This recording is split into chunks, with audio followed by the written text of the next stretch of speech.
여러분 안녕하세요. 해몽성입니다. 오늘도 가장 복잡한 뉴스 흐름을 쉽고 재미있게 그런데 내용 하나도 안 놓치고 싹 정리해 드리겠습니다.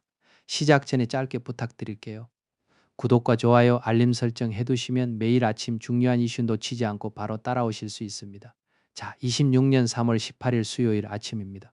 오늘 뉴스는 한 줄로 정리하면 국내 정치는 개헌과 검찰개혁, 지방선거 공천 갈등까지 한꺼번에 움직이고 있고 바깥으로는 트럼프의 함정 파견 요청과 호르무즈 긴장, 그 여파가 육아와 항공, 물류, 제조업, 미국 경제, 우리 증시까지 줄줄이 연결되고 있는 상황입니다.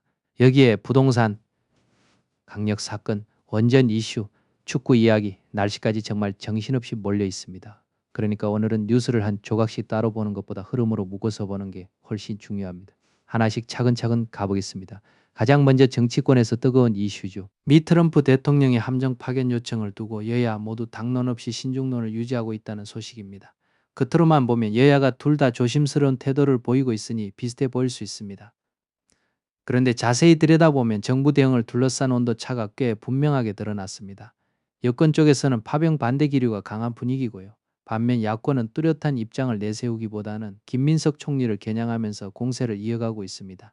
이 장면이 왜 흥미롭냐면 보통 이런 안보 이슈가 터지면 찬성이냐 반대냐가 전면에 나와야 할 것 같은데 지금은 누구도 쉽게 선을 긋지 못하고 있습니다. 괜히 성급하게 입장 냈다가 역풍 맞을 수 있고 또 국제 정세가 너무 빠르게 변하고 있으니까 각자 계산이 복잡한 겁니다. 결국 지금 정치권은 군사적 판단, 외교적 부담, 국내 여론, 총리 책임론까지 다 섞인 상태에서 눈치 싸움을 하고 있다고 볼 수 있겠습니다. 그리고 지방선거 쪽으로 넘어가 보겠습니다. 초유의 제재 공모 사태 끝에 오세훈 서울시장이 6.3 지방선거 국민의힘 후보 등록을 마쳤습니다.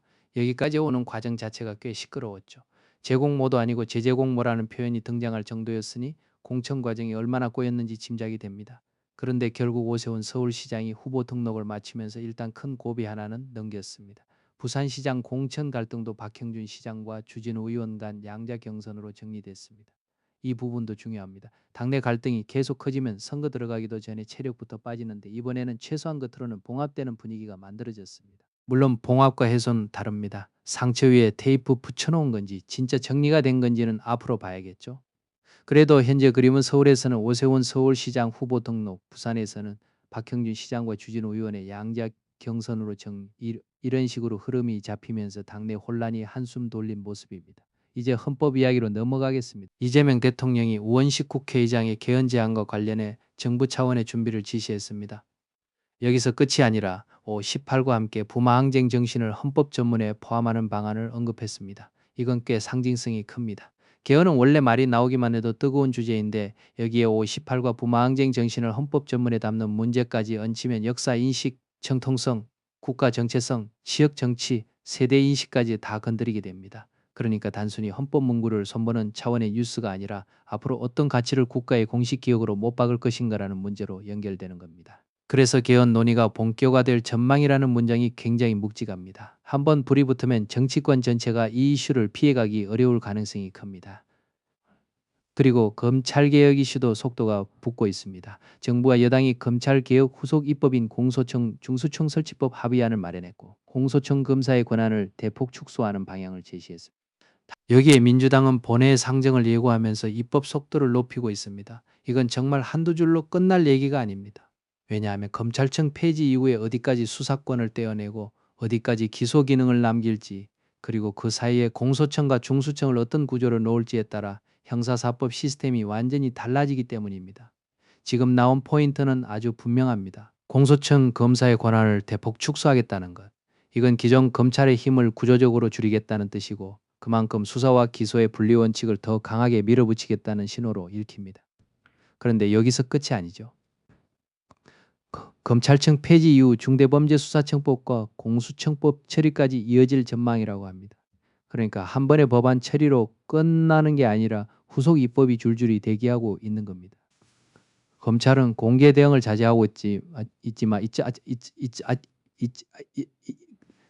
검인 검일 검일 법-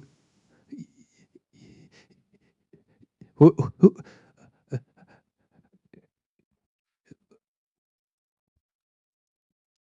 거,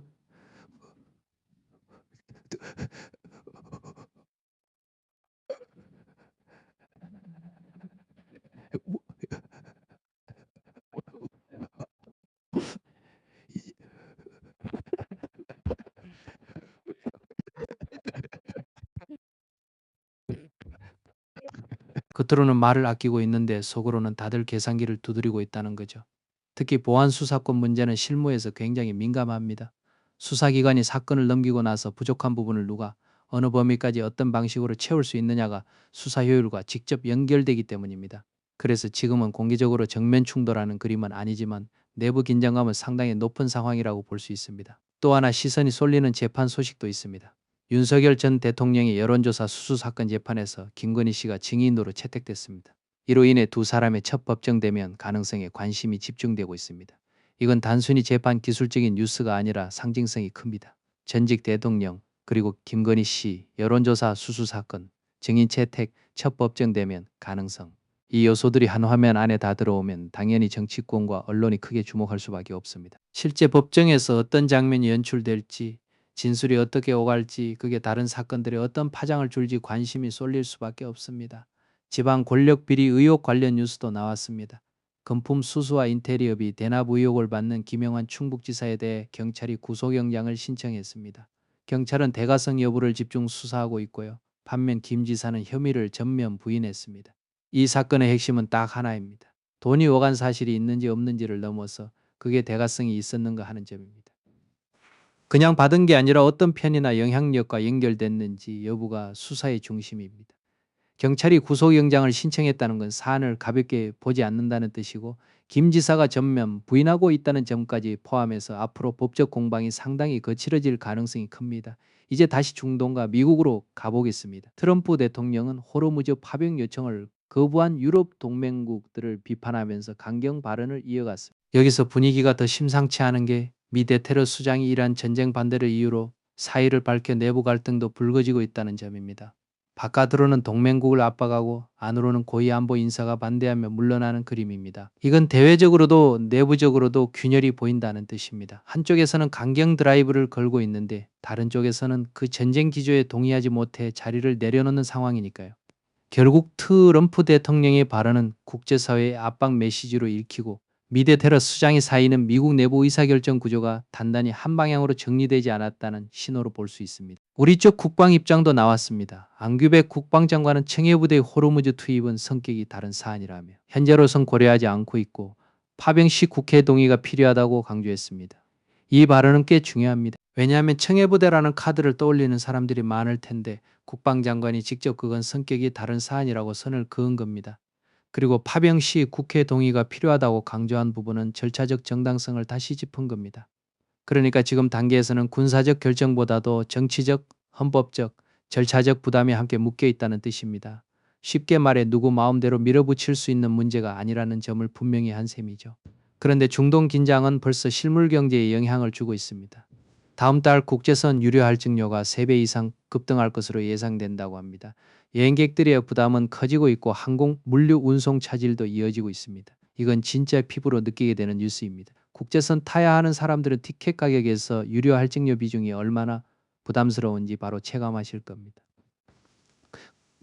거기에 항공만이 아니라 물류 운송 차질까지 이어지면 수입과 수출, 배송 일정, 운임 전반이 흔들릴 수 있습니다. 결국 전쟁과 지정학 리스크가 뉴스 헤드라인에만 머무는 게 아니라 비행기 값과 물건 값, 배송 속도까지 건드리는 겁니다. 여기서 더 나아가 원유 수급 불안으로 제조업계까지 영향을 받고 있다는 소식도 나왔습니다. 일부 기업들은 공장 가동 중단 가능성까지 언급하고 있어 산업 전반의 부담이 커지고 있습니다. 여기서 무서운 건 단순히 비용 상승이 아닙니다. 아예 생산 자체가 흔들릴 수 있다는 점입니다. 공장이 멈춘다는 표현은 늘 마지막 카드처럼 들리는데 그 가능성까지 입에 올린다는 건 기업들이 느끼는 압박이 상당하다는 얘기입니다.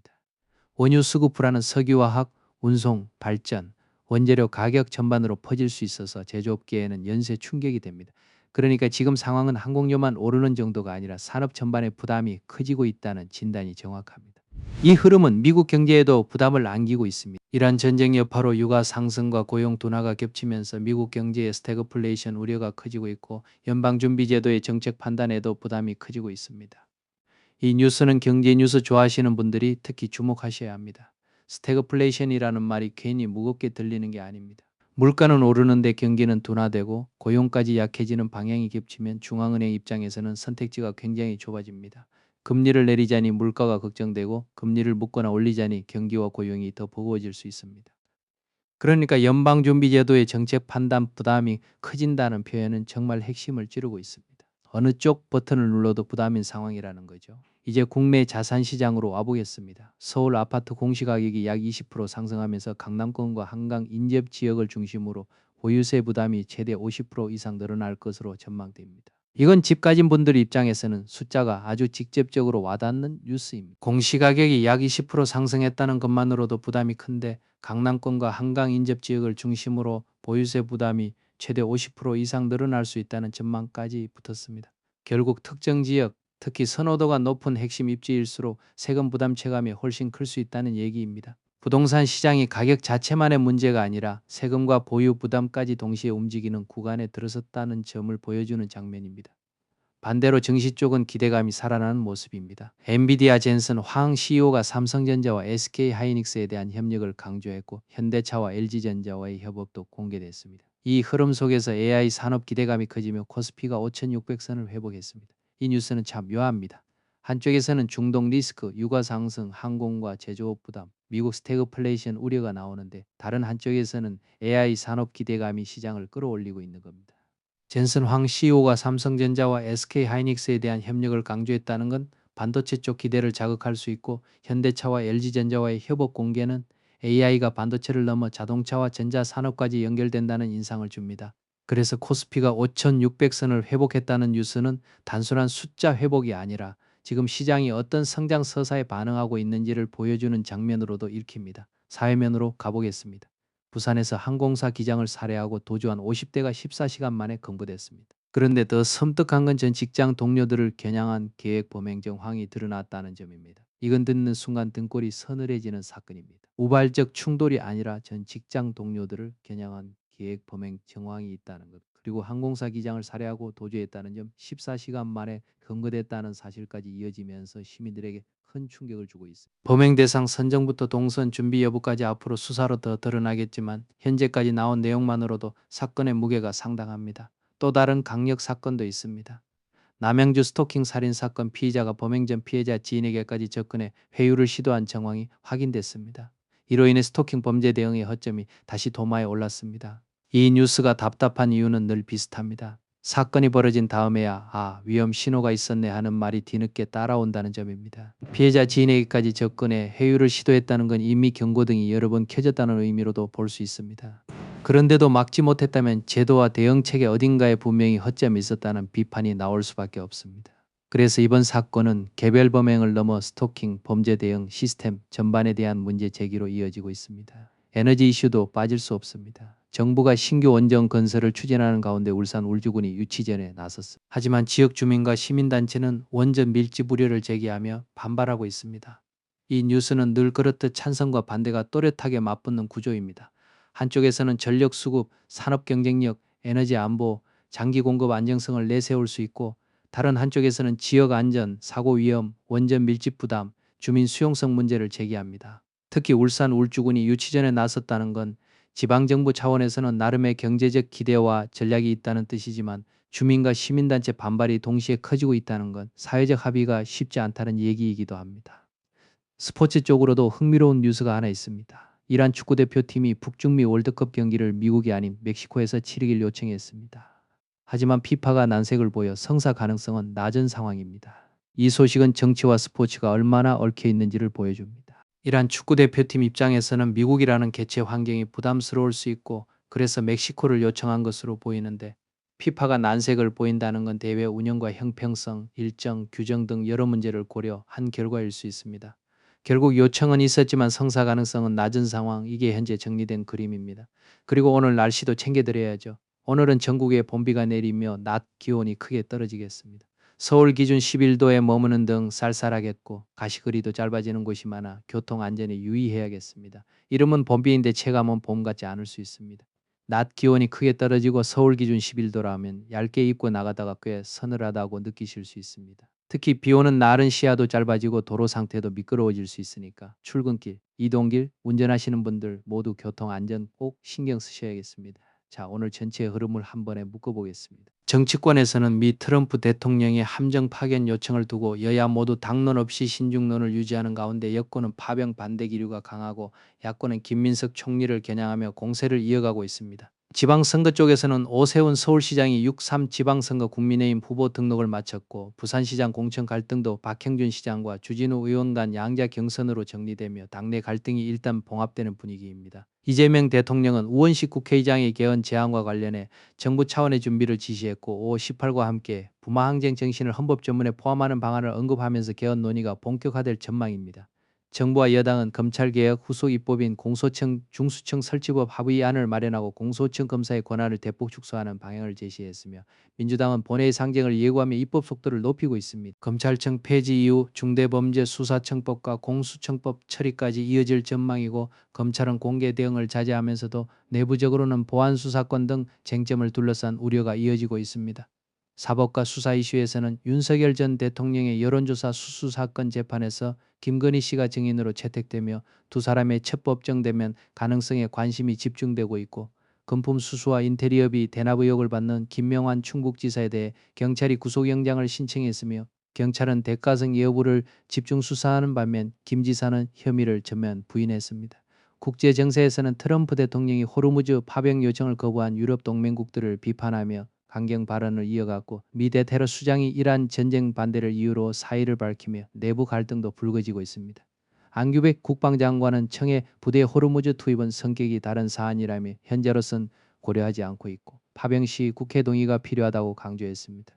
경제 여파는 더 직접적입니다. 중동 긴장으로 다음 달 국제선 유류 할증료가 3배 이상 급등할 것으로 예상되며 여행객들의 부담이 커지고 항공 물류 운송 차질도 이어지고 있습니다.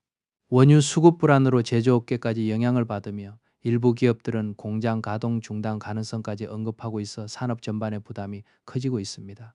이란 전쟁 여파로 유가 상승과 고용 둔화가 겹치며 미국 경제의 스태그플레이션 우려가 커지고 있고 연방준비제도의 정책 판단에도 부담이 커지고 있습니다. 국내에서는 서울 아파트 공시가격이 약 20% 상승하면서 강남권과 한강 인접 지역을 중심으로 보유세 부담이 최대 50% 이상 늘어날 것으로 전망됩니다. 반면 엔비디아 젠슨 황 CEO가 삼성전자와 SK하이닉스에 대한 협력을 강조하고 현대차와 LG전자와의 협업도 공개되며 AI 산업 기대감 속에 코스피가 5,600선을 회복했습니다. 사회면에서는 부산에서 항공사 기장을 살해하고 도주한 50대가 14시간 만에 검거됐고 전 직장 동료들을 겨냥한 계획 범행 정황이 드러났습니다.